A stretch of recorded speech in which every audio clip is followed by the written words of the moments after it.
So I feel like Ironheart can't really decide what it wants to be. Does does it want to be like a heist show? Does it want to tackle multiple social issues? Does it want to be a superhero origin story? Does it want to be all of them? It's just narratively, Ironheart is kind of all over the place. We haven't seen Riri Williams, aka Ironheart, since Black Panther: Wakanda Forever, where she made her first appearance in the MCU.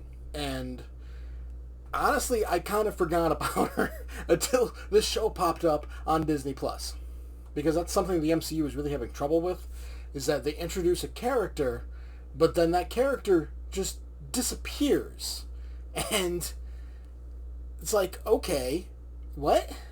It's not as bad as the Eternals problem, where the Tiamat pops out of the earth and it is completely ignored for 4 years until it's finally addressed. But it's still an issue. Now, while this is kind of a narrative nightmare, Ironheart is well acted. Our main character, played by Dominique Thorne, I think she is fantastic. She was right for the role. She didn't get like a big part in Wakanda Forever, so couldn't really tell. But giving her 6 episodes here in a little mini series on Disney Plus, it kind of showed me that she's right for this part, and as long as the trolls don't really get to her, she's gonna be great. The acting in general is great, except for Anthony Ramos as the Hood. Not only does he look ridiculous wearing the hood, but really bad hairdo. I don't know what they were thinking with the hair. But his whole motivation is money. I want to be rich. So it's like, okay, same motivation as every bad guy. But then it turns out he just has really major daddy issues, and that kind of triggered this whole thing, and it really just made me just think the character was that much more stupid. And Anthony Ramos, he is a good actor. I have seen him in many things where he is fantastic. A villainous role is not it. He was horribly miscast in this. He's just... I found that he possessed no threat at any moment, even when he had this fancy hood that was imbued with magical powers. I didn't find him threatening at all.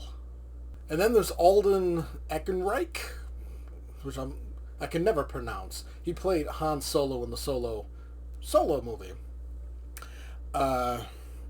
He is our kind of other villain. It's a nice little twist of who he ends up being, but he ends up just kind of being a whiny little bitch, kind of like Anthony Ramos is the Hood. They're both whiny little bitches. The special effects, pretty good overall. It's definitely better than Ironheart's first appearance in Wakanda Forever. The suit in Wakanda Forever was just a CGI monstrosity. It looked terrible.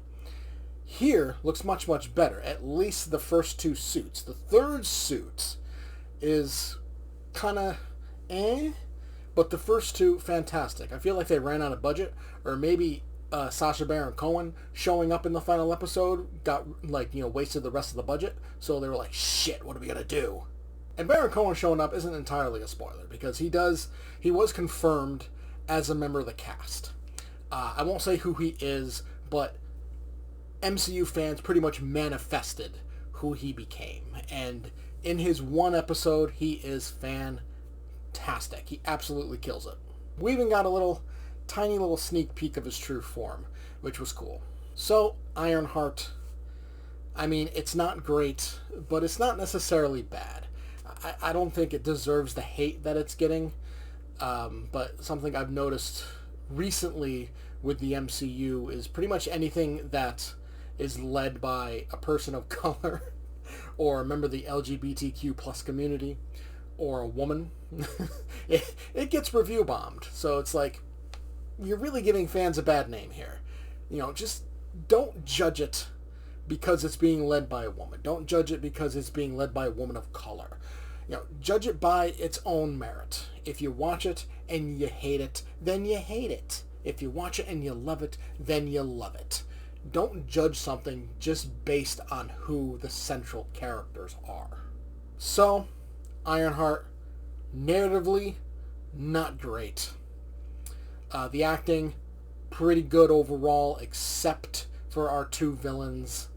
Though our main villain revealed to be a little later. But like the two villains that are there, Anthony Ramos and Alden Ehrenreich, they're terrible. They're bad. But Dominic Thorne, I think, really shines here. It's just the story itself is so all over the place, it can be a little distracting. I'm going to give Ironheart a C+. Did you enjoy the review? Make sure to hit that like button and subscribe to see more movie and TV reviews, along with reaction comedy shorts. Join the channel membership for just $1.99 a month to be able to watch all videos before the public with early access. Feel free to leave a comment to discuss your thoughts on the movie or show, and I will see you next time.